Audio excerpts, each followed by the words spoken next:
Happy Halloween and Feliz Dia de los Muertos, everyone. Welcome back to another episode of The Vanishing Hour. I hope everyone had a safe and fun holiday. I know I did. I really enjoyed mine. We had amazing weather for trick-or-treating. It was just all around a good Halloween for our family, so it was lots of fun. I wanted to sort of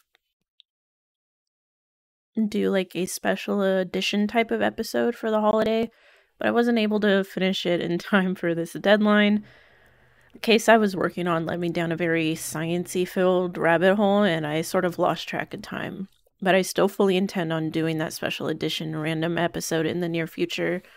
The concept I had was to put together like a top 5 favorite unconventional scary movies in the spirit of Halloween. The idea came to me when I was going through some of my favorite movies, and I wondered if anyone else sort of enjoyed them too as much as I do. Regardless, that'll be a fun episode we do soon here, as sort of a break from the depressing, sad stuff we cover often. It's important stuff, but sometimes it's sad and depressing. So keep an eye out for that episode in the coming weeks if you're interested. Also, feel free to submit your list as well, whether via email or comment on any of our social media pages. I'm curious to see if anyone else agrees with my picks or has a few choice words regarding them. I think it'll be fun. But with that being said, though, let's get into today's case.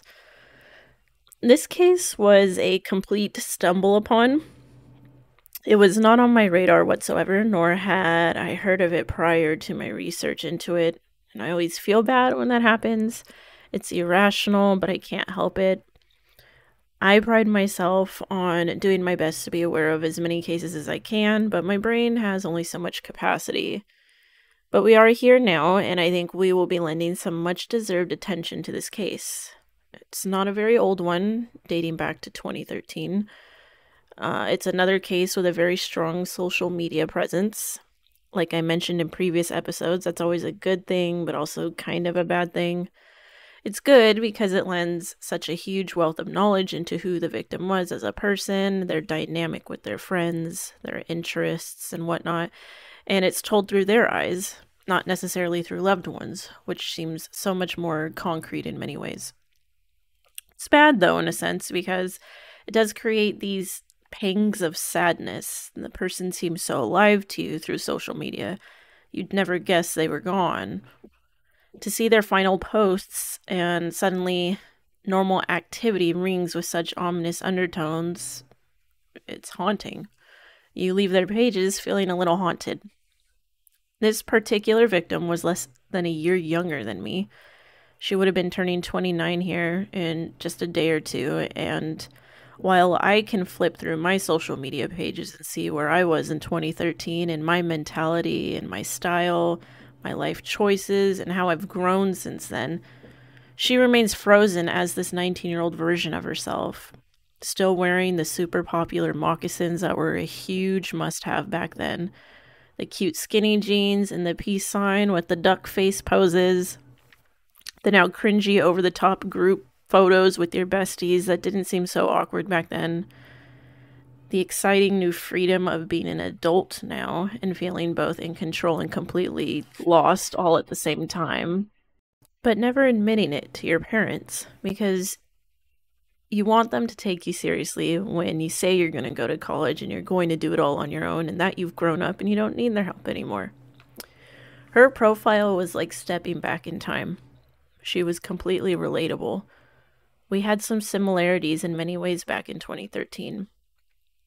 I hope wherever she is, her soul is at peace, and that here earthside her family receives their long-awaited answers and justice. And in the spirit of her upcoming birthday, this is the vanishing of Adrienne Salinas. Now, before we get started, I do want to insert here a trigger warning that today's case will be touching on some sensitive topics, some of which include suicide. Now, Adrienne is not considered a victim of suicide whatsoever. However, there will be a discussion into some topics regarding this. We will be approaching them with dignity and respect. And I want to put that disclaimer on here that here at the Vanishing Hour, we are allies for all. This is a safe place to discuss hard things no matter what they are. Mental health is one of those things. Never feel ashamed to reach out for help. You'd be surprised to find that in a world where we may oftentimes feel lonely, we are not alone by any means. Adrienne Salinas was a beautiful young woman. She was born November 5th, 1993. She grew up, it seems, in Arizona, mostly in the Phoenix, Tempe area.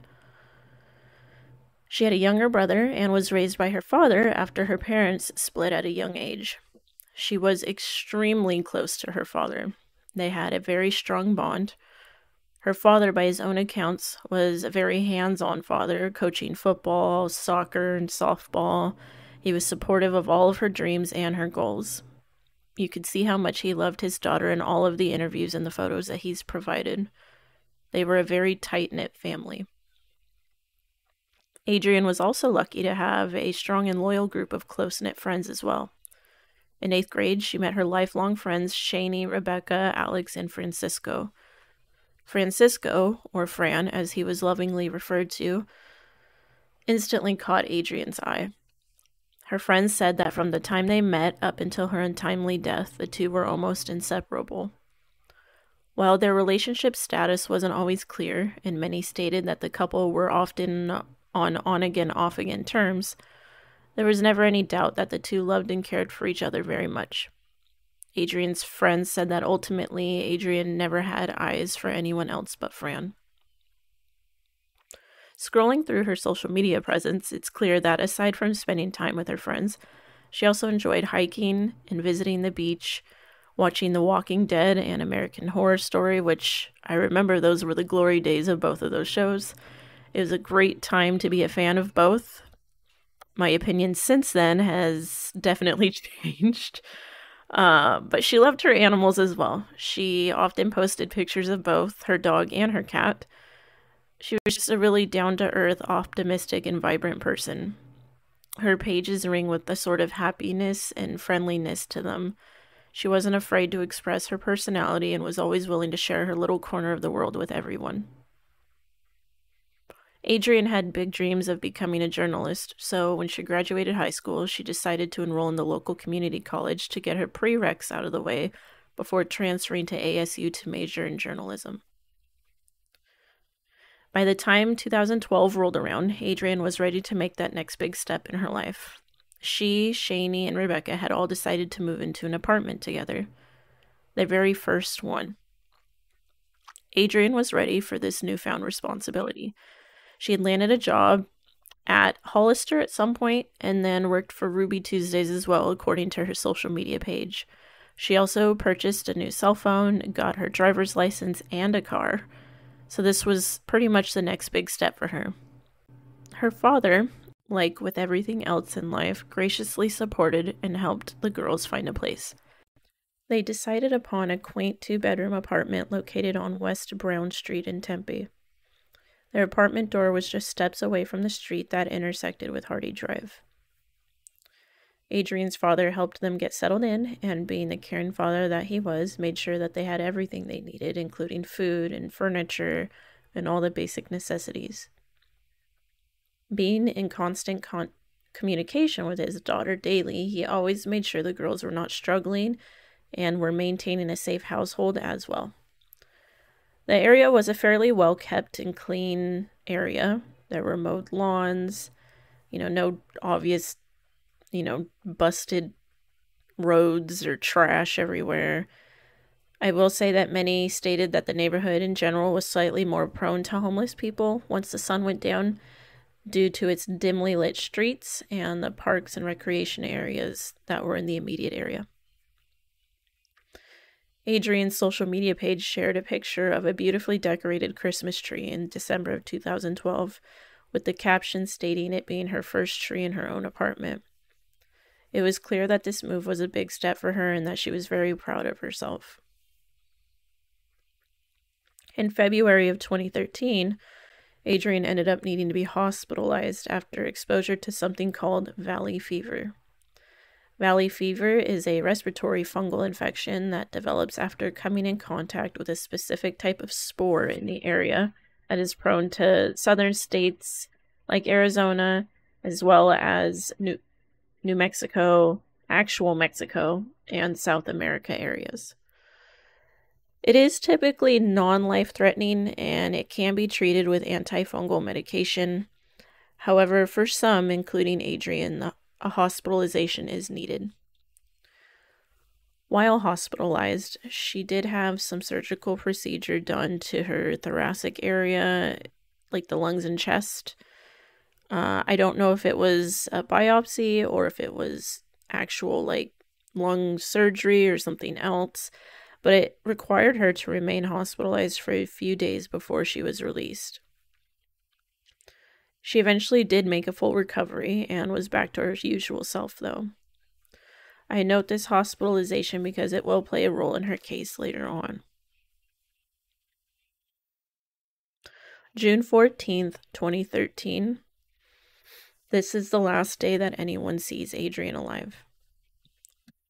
This particular day was a Friday. Shani, Rebecca, and Adrian decided to throw a birthday party for a fellow friend of theirs, the name I was never able to locate. This was something that the girls did fairly often.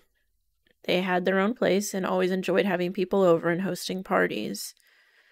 However, pretty much from the beginning, this party did not go as they expected or planned. The events may seem a little disjointed, and I'll do my best to put them in the most detailed order possible.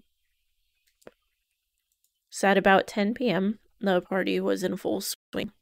There was approximately 40 known guests in attendance. There's food, alcohol, and weed being smoked. It is a college party, of course.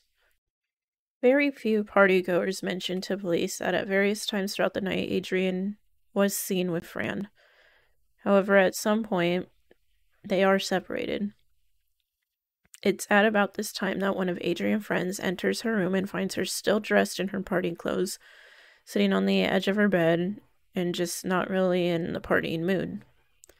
It appears that Fran and Adrian have hit a rift at some point in the night. Fran recalls Adrian getting upset with him after seeing him pay little to no attention to her throughout the night, and then spotting him whispering to some girl at the party. This causes an argument between the two of them, hence Adrian being upset and away from the party. The party at this point is starting to reach levels never seen before. Shani stated that things got out of hand at this party, and it was a bit overwhelming. Their living room TV ended up smashed, and at some point, an ottoman was dragged out into the front yard and was lit on fire. That's alarming to me immediately. This indicates that clearly there was a certain level of recklessness and danger happening here. I don't know if this is attributed to alcohol and drug use or if there was just crazy people there, but by Shani's accounts, this isn't how their parties typically went. I found it interesting that no police were called by neighbors or anyone. I'm sorry, but if there's a rager happening next door to the point of an ottoman being lit on fire in the tiny front yard that is in an apartment complex, I would think someone would have called the police, or at least filed a noise complaint. However, there's never any mention of any in any of the articles or the sources that I read. Her roommates state that at this point, Adrian leaves the party with Fran in his car headed to his apartment. Fran states that he is in fact with Adrian at the party that night, but that nothing out of the ordinary was noticed about her behavior. He does say that they eventually end up in an argument about him not paying attention to her enough or flirting with another girl at the party. He says that she's upset, and being that he knows they are going to argue about it, he suggests they leave and go to his house to talk about it in private, away from the party. Adrian agrees, and they leave together. By this point in time, it is approximately 2:30 to 2:40 a.m. Fran lives about 10 miles directly north of Adrian's apartment in Scottsdale. It doesn't take them long to arrive. Once there, they enter the apartment, and they continue their argument. Fran states that at some point he decided to step out onto his back patio to cool off from the arguing. When he returns into the house a few minutes later, Adrian is gone. She has left the apartment without saying a word to him, so he immediately grabs his keys and heads out to find her. It doesn't take him long to locate her walking along the street in the dark. He pulls up next to her and tells her to get in and he'll take her home. She gets in and they proceed to return back to Adrian's apartment. Once they are within a couple blocks of her apartment, though, while stopped at a stoplight, Adrian says nothing and simply gets out and decides to walk the rest of the way home. It's pretty obvious that whatever their argument was about, she is not happy. Rather than continue to upset her, he lets her walk the remaining way, but he makes sure to call her roommates and tell them that she's on foot a block or two away and to keep an eye out for her. The last that he physically sees her is roughly 3:15 to 3:20 a.m. as she disappears into the dark, headed toward home.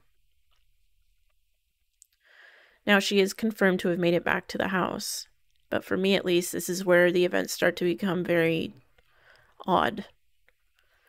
Her roommate states that she came back and had a brief conversation with her, where one states that the last time they recall seeing her is in the kitchen before heading up to the room, grabbing a few belongings, and allegedly departing the residence in her vehicle.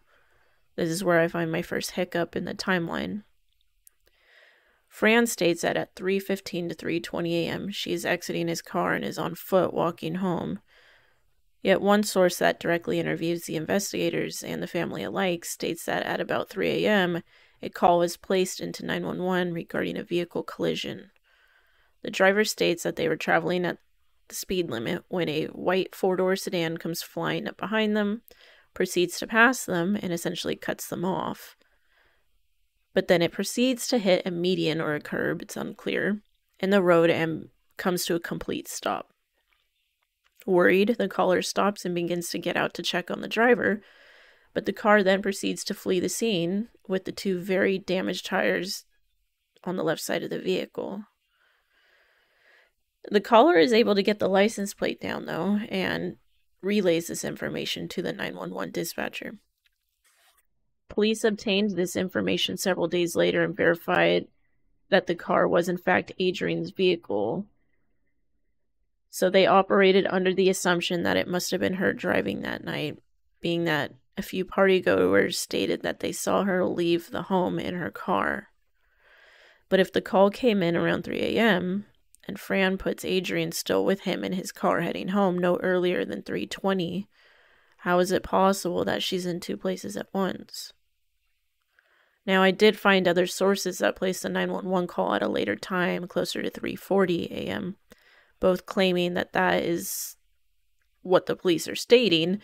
So there seems to be some sort of confusion on the public reporting end here.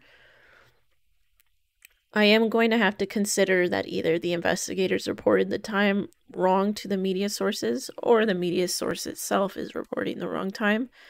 There is also the possibility that this just wasn't Adrian driving her vehicle that night, being that there was a lot going on at this party, including excessive drinking, potential drug use, and obviously shit being lit on fire. Being that the sources who stated they saw her leave couldn't describe what clothes she had on or what time they actually saw her leave, and no one has a definitive timeline of events that was at the party, and a lot of people are saying they hardly noticed her, I'm going to say that the info about seeing her depart her residence is questionable at best. That still leaves the timeline of when this accident happened up in the air, in my opinion. Now, being that from this point on, the only timeline we have to base actions off of is the police's, this is what they alleged happened next. After the accident, they believe Adrian proceeded to drive back towards her home, parking her damaged vehicle 2 streets past her home on Brown, on a side street that branches off of it. She then proceeds to walk back home once again. Police believe that by this point it is about 4 a.m. Between 4:07 and 4:14, Adrian places 11 calls to Fran that go unanswered. Fran alleges that by this point in the night, he is passed out at home. His roommates later corroborate seeing him at home during this time period. Police reveal that ultimately, between 3 a.m. and just before 5 a.m., almost 40 missed calls go unanswered from Adrian to Fran. The next stop in the timeline is now 4:43 a.m. Two things allegedly happen at this exact time. A text from Adrian's phone to Fran is sent, simply stating, quote, "I'm coming overt." Obviously, over being misspelled. This text goes unanswered, just like the phone calls prior. A call is also allegedly placed to a cab company called Scottsdale Cab Company. The owner, Thomas Simon Sr., dispatches his son and taxi driver, Thomas Simon Jr., to take the fare. According to them, they arranged with Adrian for her to be picked up at the AM/PM gas station roughly 2 blocks directly south of her home upon her request. It's maybe a 10-minute walk at most, but it's a 25-minute drive for Simon Jr. to arrive. This AM/PM sits on the corner of Hardy and University. Now, why would she be scheduled to be picked up there and not just at her home? Good question. The police don't seem to have the best answer to this question other than the idea that maybe she was worried people would ask why she wasn't driving her car instead, and she didn't want to have to explain that she had just crashed her car, according to them. I personally do not buy this reasoning whatsoever. For starters, her friends and father both stated that she wasn't a naive girl. She knew the dangers of walking at night. Now, mind you, we do already have her walking around at night alone earlier in the evening, so that does kind of blow that logic out of the water. But secondly, I don't think that was a real concern in her mind at this point in the night. I don't think she was concerned about people asking why she was leaving in a taxi. I don't think anyone would have noticed or cared, to be honest. But also, there's the excuse she could have used of, hey, I've been drinking, so I'm taking a cab. Boom, easy, done. No one questions that. Being that most partygoers admitted to not even noticing her that night, I doubt that anyone would have noticed or cared about a cab pulling up. But that aside, the other big issue I have with this is that after she is reported missing and police search her home for clues, they find that her wallet, ID, and credit cards are all left at home. This is 2013, guys. E-wallets and contactless payments were not really a nationwide thing yet. They were in their infancy at this point. There was no Apple Pay, and the only thing that I think was available at the time was Android Pay. So while it's not completely out of the realm of possibility that she intended to pay with her phone, it does seem highly unlikely that she would go out of her way to leave her whole wallet home. Same goes with cash. Sure, she could have very well intended to pay with cash, but why go out of your way to remove cash from your wallet, leave it at home, to take a taxi somewhere? It's odd. Especially if you're allegedly packing a bag to take with you. Just throw the wallet in. It's weird that the wallet and her bank cards and ID are all at home when she allegedly leaves. Her one car key is also left behind as well. She doesn't carry a spare. It is confirmed that she changed out of her party clothes she had been wearing because her shorts, shirt, and shoes are all found at home as well. What she changed into, though, is unknown, being that no one can confirm seeing her leave for the final time. Regardless, though, the call to the cab company is made. There are claims, though, that at 4:52 a.m., a female that matches the general description of Adrian is seen walking on surveillance footage from the O'Reilly Auto Parts store outdoor camera that sits directly across from the AM/PM gas station on Hardy. These two businesses essentially make up that corner of Hardy and University. I scoured the internet trying to find this footage, and I couldn't locate it, but it is mentioned several times and referred to. However, it has never been confirmed that the woman, or alleged woman, on the footage is in fact Adrian. Exactly 1 minute later, a call is placed from the cab driver to Adrian's phone. The phone is answered, and according to investigators, it was the cab driver confirming he was there at the AM/PM, and Adrian allegedly stated she was almost there. The AM/PM footage does confirm the driver showing up. He pulls up in front of the mini mart, and he idles there for several minutes. He is eventually seen getting out, having a smoke break. He makes a call. and is ultimately seen leaving the area without Adrian, nor does Adrian ever appear on camera at the AM/PM. Now, given the location of the AM/PM and O'Reilly's and in accordance with each other, if the female seen on the camera at O'Reilly's 1 minute before this call is in fact Adrian, it would have her not only across the street from the AM/PM, but also heading in most likely the opposite direction of the cab. So one has to wonder if this is in fact her or not. If it is, why would you tell him you're almost there when you're walking past the place?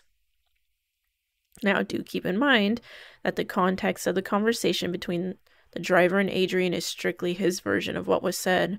There are no phone records or witnesses that confirm what was said. The records just simply confirm the incoming or outgoing call. According to the cab driver, when 5:07 a.m. hits and Adrian is still not arrived, he places one final call to her that goes unanswered. He ultimately decides that either she changed her mind or she got picked up by another cab or something of that nature. Either way, he isn't too concerned and he subsequently leaves the area, as we do see on the surveillance footage. We later discover that the phone call goes unanswered for one of two reasons. Either her phone has died or it was deliberately shut off because there was no activity after this point.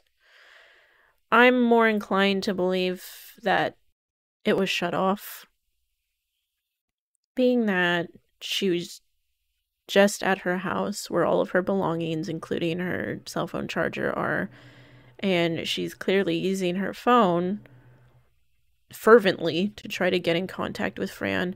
It would seem odd that she would leave the home with a battery that's about to die without first staying behind to charge it a little. That's just kind of the logic I would apply to a situation of a 19-year-old with a cell phone. You know, it's your lifeline. I don't think you would leave. You may leave without your wallet. You may leave without other things, but I don't think you'd leave with an almost dead phone as you're trying to reach your boyfriend. That's just my thought. I could be completely wrong. But based on the telephone records alone, this puts the window of time that Adrian goes missing between 4:53 a.m. and 5:07 a.m. That is a 14-minute window. That is incredibly small. Saturday, June 15th, 2013. So by this point, it's roughly 5 a.m. The sun is beginning to rise. The party, I would imagine, is beginning to subside. People are either crashing at the house or leaving via the vehicles they came in, or with friends, on foot, or maybe even the bus, right? 40 people are all not going to crash in a small apartment.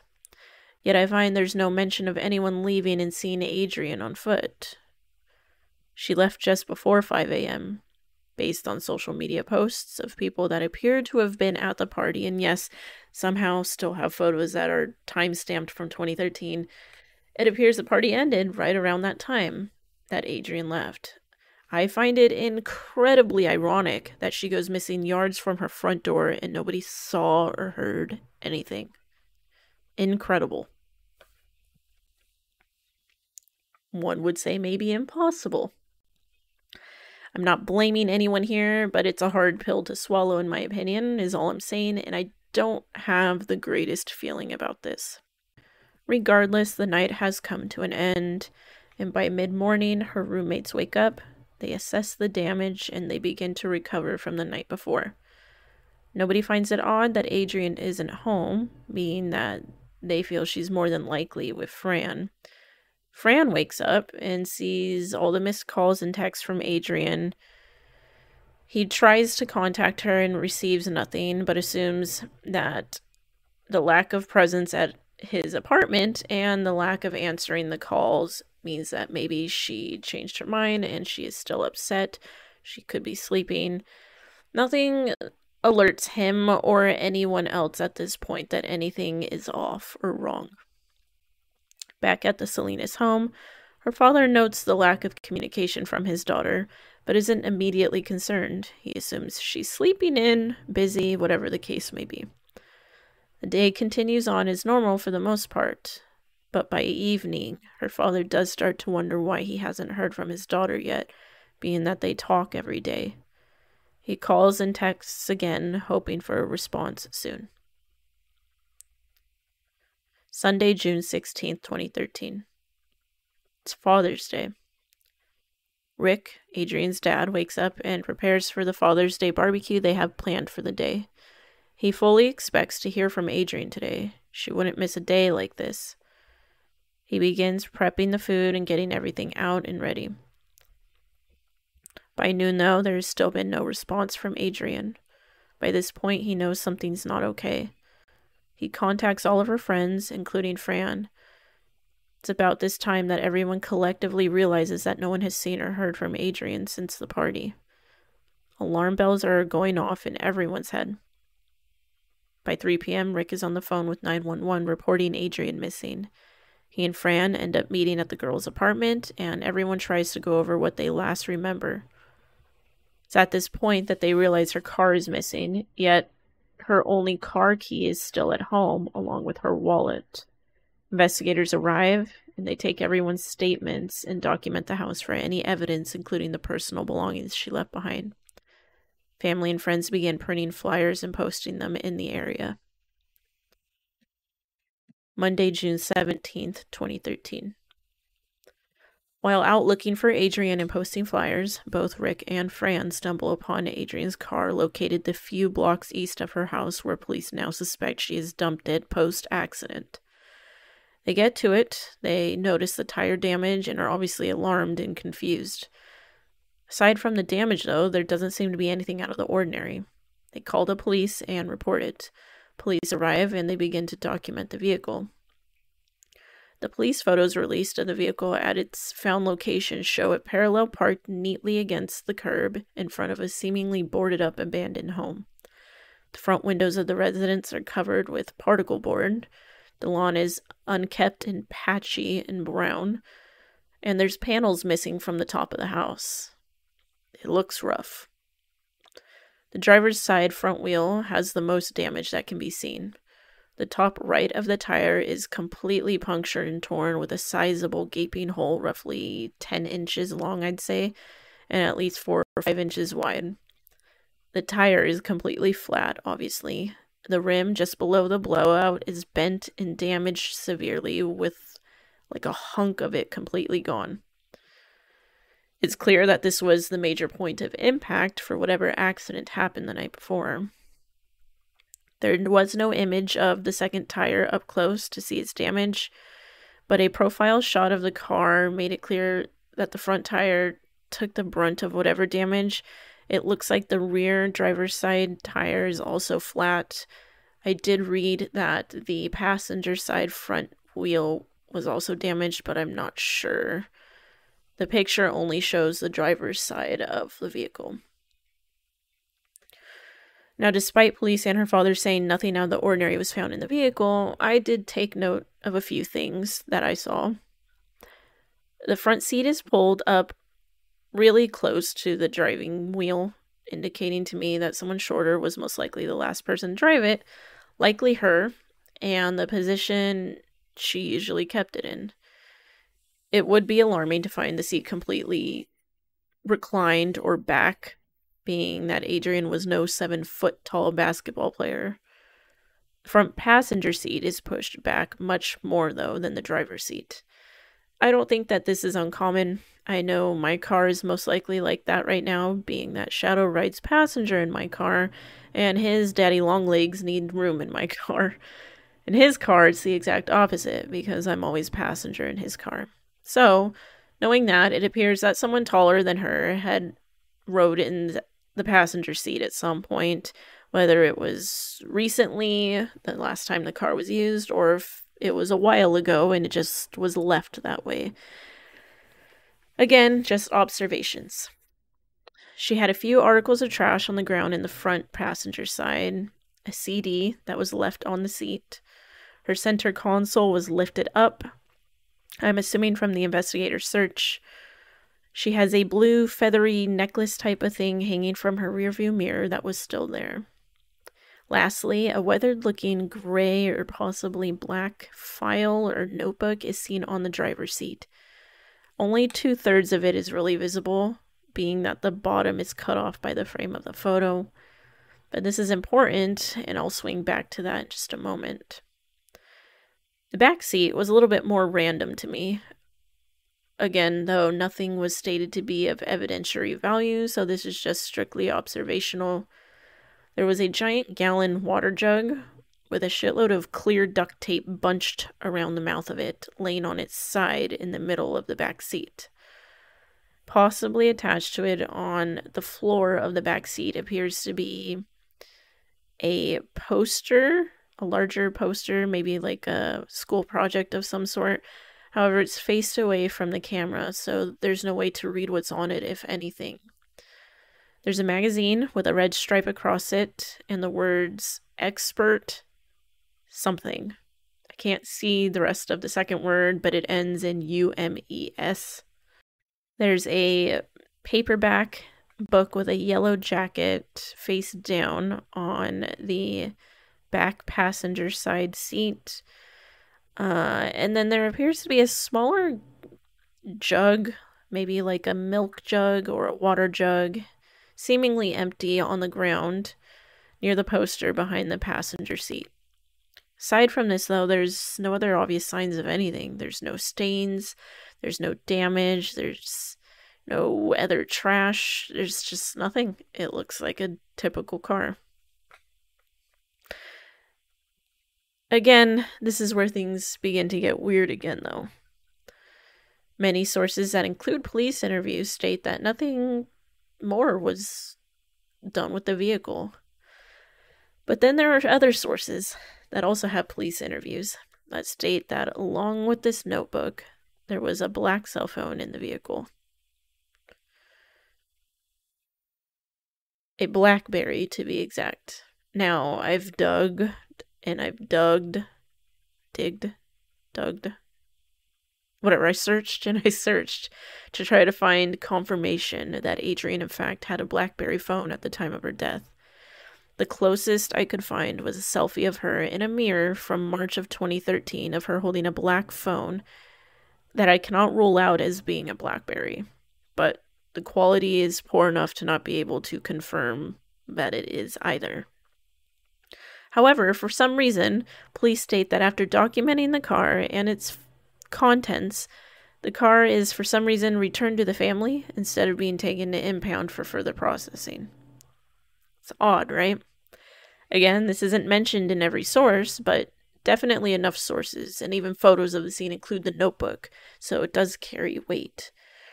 Regardless, the claim is that the car is returned to the family with said notebook and phone still in it. Again, why? There was no reason given. One source in particular states that by the next day, though, the lead detective realizes this error and issues the order for the impound. Again, the very next day after the car was found. However, when the car arrives at the police impound, the notebook and the phone are not in it. The source goes on to state that Adrienne's mother turns the notebook into police immediately, but that she, along with the family, have no idea what became of the phone. This is a weird one for me. Her family hasn't ever publicly made mention of any of this, nor do I think that they would hold on to any evidence if they felt it would help locate their daughter, especially if it was her phone. I don't know how I feel about the phone itself. The fact that there's just so little said regarding this is very off-putting. I don't really know what to make of it. The police remain stating that her phone has still not been located, but no one has confirmed that the alleged phone in her car was hers. Now, devil's advocate here, if it was in fact her phone, that sort of blows up the whole entire calling a cab and walking to meet at an AM/PM line that police have going here. This puts her going east from the house, not south towards the gas station. That has us questioning a lot, though, that we can get into later. Now, at the same time, if this isn't her phone, then whose is it? Why was it in her car, and why is it missing now? Aside from the car, though, there is little to no movement on the case after this point. Police state that they believe Adrian was headed to Fran's house but never made it. They search neighboring bodies of water and find nothing. Potential tips that come in are checked out, but nothing is leading to Adrian or answers. July 21st, 2013. Tempe and its neighboring areas experienced some pretty crazy weather. Flash floods with thunderstorms are some reports, as well as over 6 feet of water rushing through basins and destroying property. Not an unusual thing for deserts to experience, but this particular storm is believed to unearth a very dark secret the desert has been holding. Roughly 30 miles east of Tempe lies the Superstition Mountains. Near the base of these mountains is an area known as Apache Junction. It's not an overly populated area, but there are homes, there are businesses within the stretch of desert land. On the morning of August 6th, 2013, over 2 weeks after this wild flood in this area, one homeowner living at 2228 Goldfield in Apache Junction steps out onto his back patio and surveys his land perimeter. He notices towards the back of his property, where his line meets a basin that flows through the barren desert north of his community, directly through his backyard, among others, that there's an uncharacteristic amount of vulture activity that seems to be designated at one particular spot in the basin. A short walk later, this homeowner stumbles upon the source of these vultures' interests: the partially mummified remains of a human. He immediately runs back to his house, jumps on the horn with 911, and reports this finding. When investigators arrive, they identify the remains as in fact being human. Half of the almost complete skeleton appears to have mummified and desiccated, more so than the other. This coincides with the position of the remains being found on its side, partially buried under sand and other debris and brush.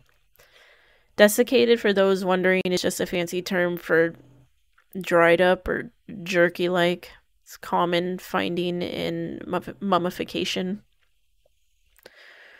There are scraps of cloth material found nearby that are collected. However, the condition of the body doesn't lend much information. At this time, they cannot tell if it's male or female. They assume that it's not a child based on the size alone. But aside from that, there's no clear cause of death or anything beyond the obvious. The body is collected and taken to the coroners for a proper and more thorough examination. Upon arrival, much more information is uncovered.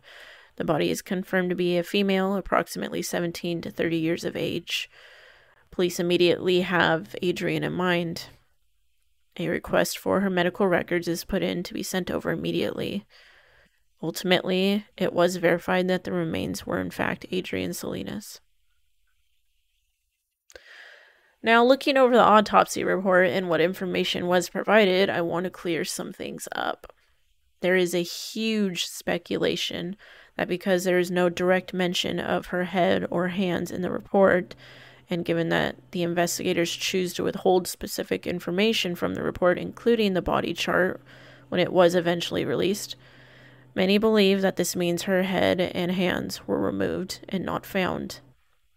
Police will not comment on this speculation, citing integrity of the investigation being pertinent. However, upon closer inspection of the report, it seems people have failed to spot a critical detail.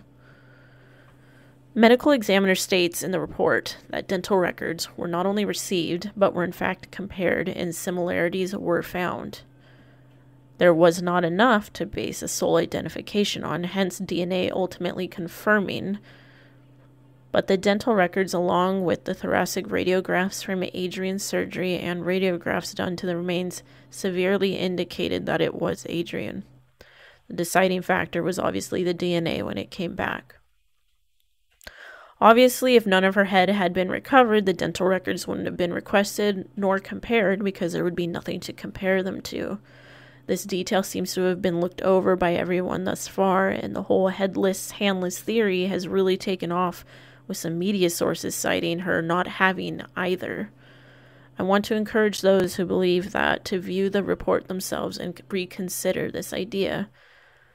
The dental records mentioned is located on page 3 of the report under the comprehensive radiograph summary portion.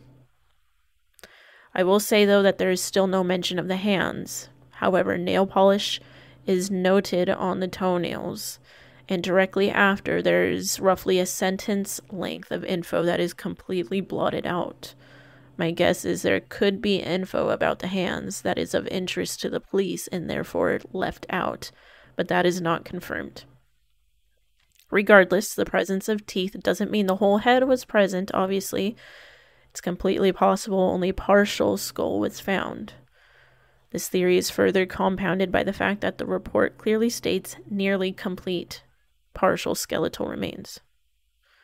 Obviously partial because some of it was mummified, some of it was still in decomposition.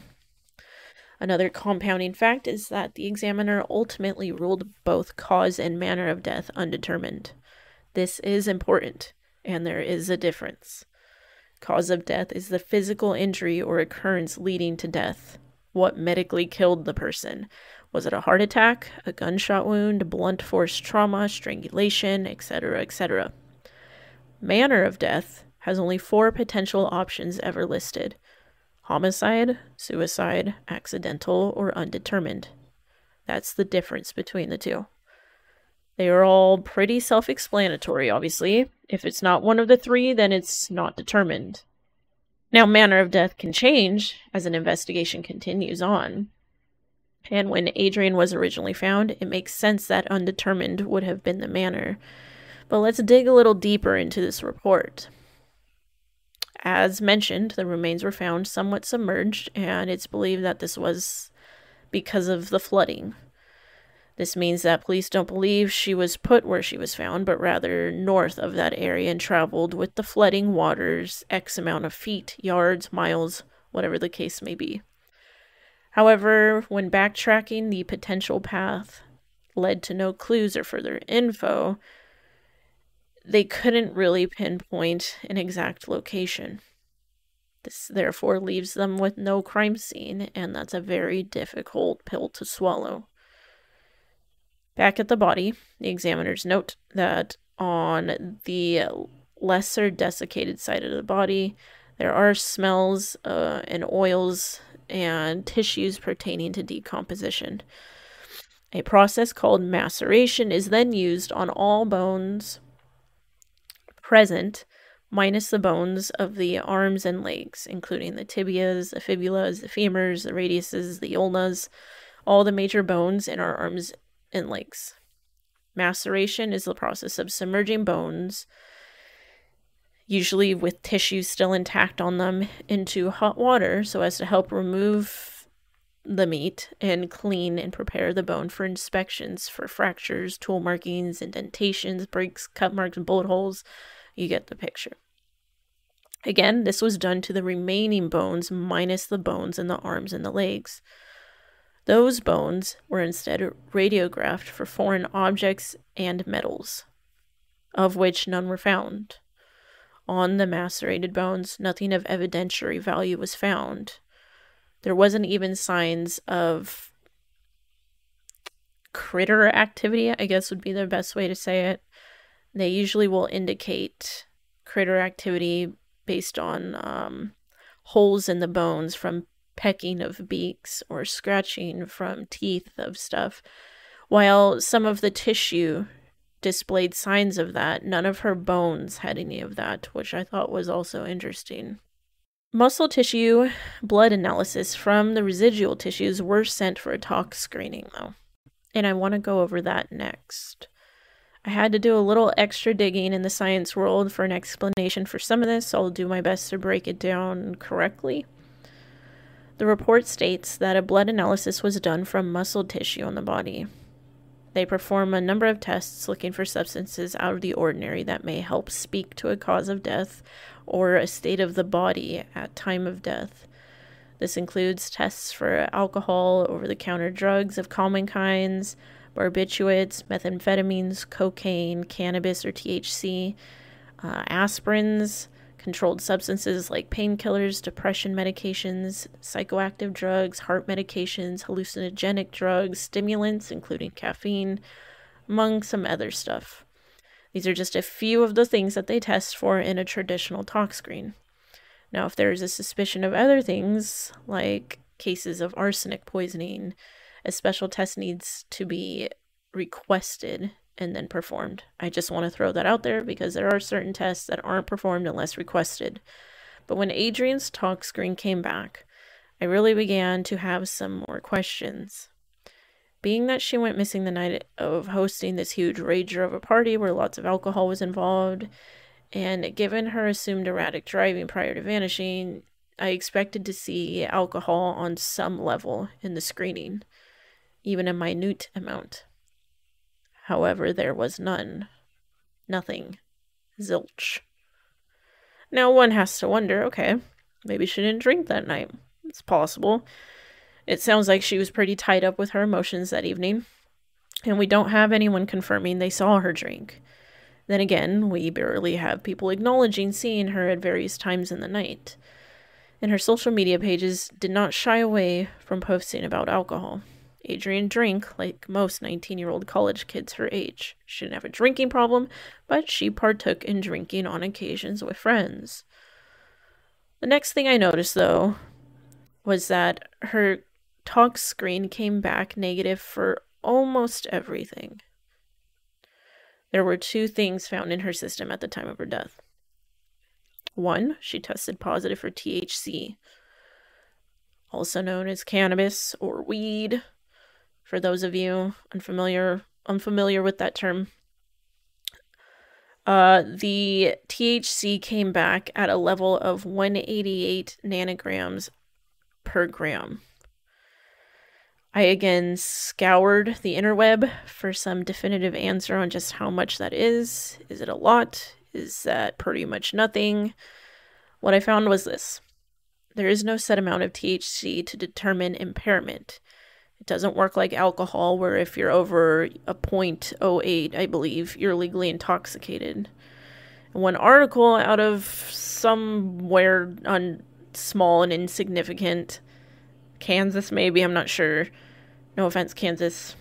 It stated that, I'll link it in the description below, by the way, but it stated that, generally speaking, a level of 5 nanograms per milliliter is considered mildly impaired. Mildly. Now, I googled what the conversion between nanograms over grams to nanograms over milliliters is, and it stated that it's a 1-to-1 conversion.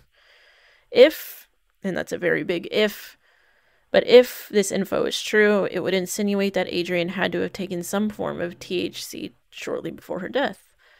Now, this is further complicated, though, by how THC interacts and processes through the body. Again, it doesn't work like alcohol. Alcohol is highly water-soluble, meaning it spends most of its time in your body stored within your bloodstream before being expelled. This is why blood alcohol content tests are usually very accurate. THC blood testing is a little more broader with more uncontrollable variables. THC is much less water soluble, meaning it rather stores in the fatty, oily tissues of the body than the blood. It spends a rather short amount of time in the blood, and instead it stores in tissues, and over time it slowly secretes itself into your bloodstream before completely expelling from your body. This is why it can take an excess amount of time for it to leave your system and not show up on a tox screen, even if you haven't smoked or had an edible or whatever the case may be. Knowing this, though, it's hard to determine whether or not the amounts found in the screening were from recent use or older use. Adrian did smoke weed. She indicated it frequently on her page, so the THC finding does lend a little to the situation given the nature of it in her body. At those amounts, though, I do wonder if 188 speaks to a higher, more recent use, but I just could not find a definitive answer. The second substance that was found in her system was caffeine, at an undetermined amount. Caffeine can come from several sources, and with an unknown amount, it's hard to say. much regarding this, but caffeine is a very common finding, whether it's in coffee, tea, energy drinks, hell, even chocolate has it in it. There's no way of knowing the source of the caffeine in her system. But a lot is learned from this tox screen, guys, more than I think many realize. Now, like I mentioned, her manner of death was deemed undetermined and has remained so since, despite investigators actively voicing that they are working the case as a homicide. I think that there is enough here, along with logic applied, that allows us to have this manner changed to homicide. For starters, let's walk through the options here. Accidental. I think this one is pretty much cleared up by the tox screen. There was nothing out of the ordinary in her system that could disorient her enough to stumble 30 miles east of her last known location and accidentally die in the desert. Now, some may argue that the cannabis was. I don't feel that it was enough cannabis in her system to disorient her enough for her to come anywhere near the point of confusion and ending up in the desert alone and unable to make it back to safety. There was no alcohol found in her system. Now, there may be a reason for this. I don't know about the conditions needed for alcohol to evaporate on a partially mummified body in the desert for a minimum of 2 weeks, if that's even a thing. Being that the examiner couldn't pinpoint her time of death to anything shorter than a range of 2 weeks to 2 months prior to being found, it's hard to say. But knowing this, I feel confident ruling accidental off the table immediately. Now, trigger warning. We are coming up on the topic of suicide, and for those who may not want to discuss this, for any reason, please feel free to skip forward to the indicated time in the description, since I'm not sophisticated enough to formally figure out how to integrate that into this. Aside from the common things people look for in suicide cases, there was no history of depression or any mental struggles. She was not taking medication for anything related to that. She never expressed to anyone about feeling like she wanted to die or harm herself in any way. There was no note left for loved ones, which we've established she cared very deeply for her family and friends, and one would think that would be something she would leave behind if this was her mindset that night. It's just, simply put, the typical signs aren't there. But to delve a little deeper, being that no physical injuries were noted in the autopsy, with the exception of the blackout info that we do not know, we can confidently rule out any sort of major trauma like jumping off of something high or throwing oneself in front of traffic or anything of that sort. I say this because there would have been indication of trauma to any bones, where it's fractures or complete breaks, whatever the case may be. There was no sign of major trauma to the body, and that would be something you would see in a suicide, such as jumping off of something or throwing yourself in front of something moving fast. I bring those two up because in a study that I will also link in the description below, listed those two methods as the least common method in a study of about 130 people, I believe. Obviously, that's a very small study, but it's just a sample size for the point I am trying to get across. Next would be indications of possible self-strangulation or suffocation. Now, the examiner never indicates suspicions of either of these, and I have to assume that this is because either the bones are missing from this area or there were simply no signs. Given the way the body was found, with no ligatures mentioned, ropes, bags, or other items used, and also the fact that no anchor was present, I can confidently rule out these methods. An anchor was described as a stagnant object one would tie a rope or harness to use as an aid for self-harm of these types. Next would be overdose or poisoning. Two of the leading methods, sadly.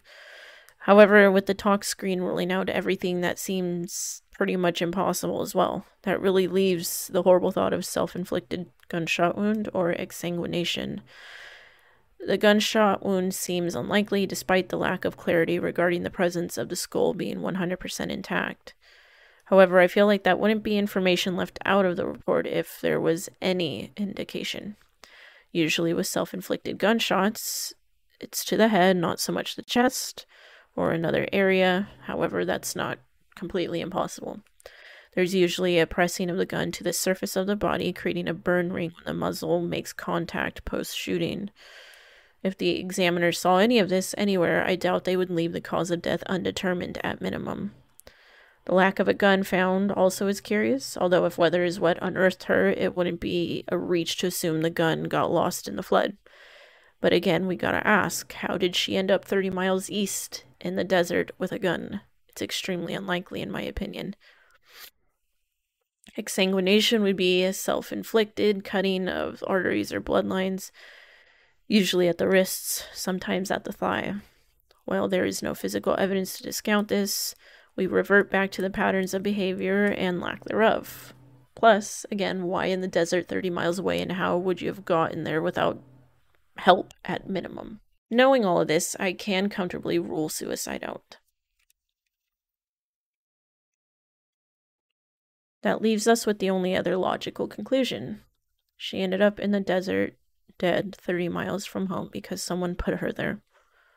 This was murder. The question becomes who, though, and we start by analyzing why. As usual, there's really only two paths of thinking when someone turns up dead. Either it was someone they knew, or it wasn't, right? Let's start with who knew her. Immediately, Fran was at the top of the list, but with a solid alibi and no real apparent motive, that theory loses steam pretty fast. While police can't officially rule him out, they have publicly stated there is no reason to suspect him. He's fully cooperated. His alibi checks out. There just isn't anything there at this time. They next questioned the partygoers. Of the people there, neither Fran nor Adrian's closest friends felt anyone there was capable or would want to hurt her. What you feel and what you know are two different things, though. As we have all learned, wolves can easily hide in sheep's clothing. They may feel comfortable ruling partygoers out off the list, but I do not. Aside from the last people who came in contact with Adrian, there was no one else that came to mind. She had no enemies in her personal life, no conflict at work or school. There was no thread to pull on, so to speak. So next, police shifted to the cab driver, the alleged last person to speak to her. Now, there's no doubt in my mind that Simon Jr. and Simon Sr. are just two very seriously fucked up human beings. There, I said it. They have probably done some weird shit in their life, and I wouldn't peg them as upstanding citizens of society. A few days after her disappearance, police decided, very weirdly, to create a conference-style call with Simon Sr. at his office and Simon Jr., who was out on the road driving some customers to the Grand Canyon. This phone call was overheard by the passengers, who alleged that the responses from Simon Jr. irked them so hard that they had to call into police after the call ended and that they safely arrived at the Grand Canyon. I can't even talk. Apparently, during the conversation with police on the phone, Simon was getting very worked up and visibly upset. He was making his passengers uncomfortable with his responses to the point where they felt unsafe. Post-phone call, he apparently pulls over to the side of the road and opens the trunk of the cab, where the lady passenger swears she sees him pull a saw of some sort out of the trunk and starts waving it around. Obviously armed with this information and the circumstances of him being the last person to speak to Adrian, they call Junior in to the station for questioning. Initially, Junior comes in acting odd. I'm not sure if he came in shirtless or decided to undress at some point, but in the footage he is seen in a pair of grungy, droopy basketball shorts with his gut hanging over the waistband, kicking around a red paper cup in the room, joking around and goofing off.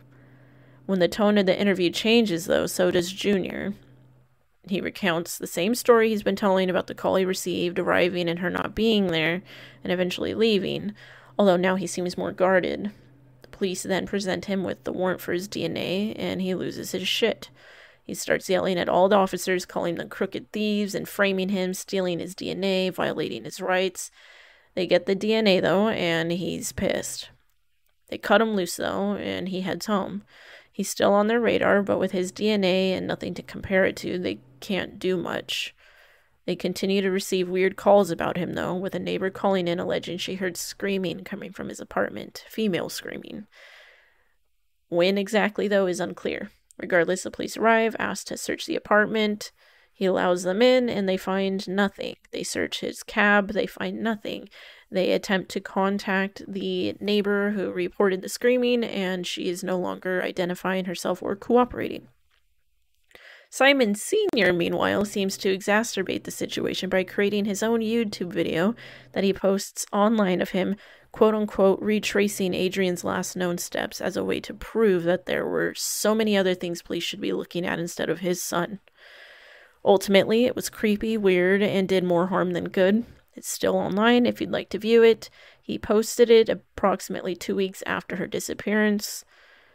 I'll link it in the description. It's weird. But with nowhere else to go on this lead, it was sort of a dead end in the water. It appears that the only other publicly named lead that the case has received came a couple years later from a freelance writer in the area named Keene. Keene was a writer for the local paper at the time who was recently suffered a huge blow in life. He found out that one of his close friends of several years, Brian Patrick Miller, a fellow steampunk cosplayer, known to the town as the Zombie Hunter dude, had just been charged with the murder of 2 women from back in the early 90s. Brian was a divorced father who lived alone and suffered from depression, among other things. Him and Keene met at a steampunk convention a handful of years prior and clicked. Keene was confused and shocked to hear Brian was the man behind the Canal murders, as they were coined. The murders of 22-year-old Angela Brasso and 17-year-old Melanie Bernas were committed back in 1992 and 1993, respectively. Both women were riding their bikes along the canal when they disappeared. Their bodies turned up a short time later in the canal area, with Melanie found in the water, both sexually assaulted and decapitated. DNA collected at both scenes was presented, but never was matched with anybody. It wasn't until 23 years later when forensic genealogy led police to Brian's door. A sample was taken, and it was confirmed. It was later revealed that Brian, as a juvenile, had been charged with stabbing a female in Washington, but was released after turning 18. He was then charged with stabbing another woman, who survived, but he was exonerated after claiming self-defense. DNA at the time was never collected, which is why he never matched on the canal killings prior. Regardless, when Brian was arrested, Keene states, overhearing in the crowd outside his home, that maybe he had something to do with the unsolved murder of Adrian.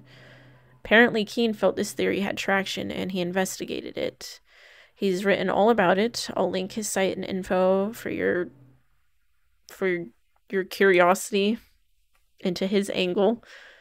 But to briefly sum it up, he found that Brian was in Tempe, less than a mile, in fact, from Adrian's home at the time of her disappearance. He was attending a pig roast housewarming. Yeah, you heard that right. A pig roast housewarming of a mutual friend of theirs. Keene's claims that Brian was inactive on social media during the window of time that Adrian went missing, something he felt was odd considering he was mid-conversation with many people. He claims he has information that corroborates Brian having knowledge of the Apache Junction area and the mountains near it, all of which is where Adrian was found. But I found this all odd in a way. I didn't want to admit it, but I will anyway. But he had all this info because he was either with Brian or had access to the same info Brian had, being that they were friends. I thought it odd. I think a few others did too. I'm not saying I think he did it per se, but it did feel a little sweaty with the reaching info that also technically could equally incriminate him. But it's a popular theory, I'm not going to lie. There are many channels that agree with this theory, and I will say I don't. There's too many generalizations trying to connect the two. Brian Patrick Miller is a filthy piece of shit, hands down. But I don't think he's the piece of shit responsible for Adrian's murder. For starters, many people felt that the alleged missing skull for Adrian was a huge tie to Brian. Well, being that everyone overlooked the dental records in the autopsy report, and me blowing that one right out of the water here, I think it's safe to say that at minimum, police have part of her head. Next, if we are basing Brian's MO off of this, people think that because he was in the area and Adrian was a young female, that this correlates to a link. Well, Brian killed Caucasian blonde-haired women that he found on bike trails, particularly near the canal, nearly 20 years prior to Adrian's death.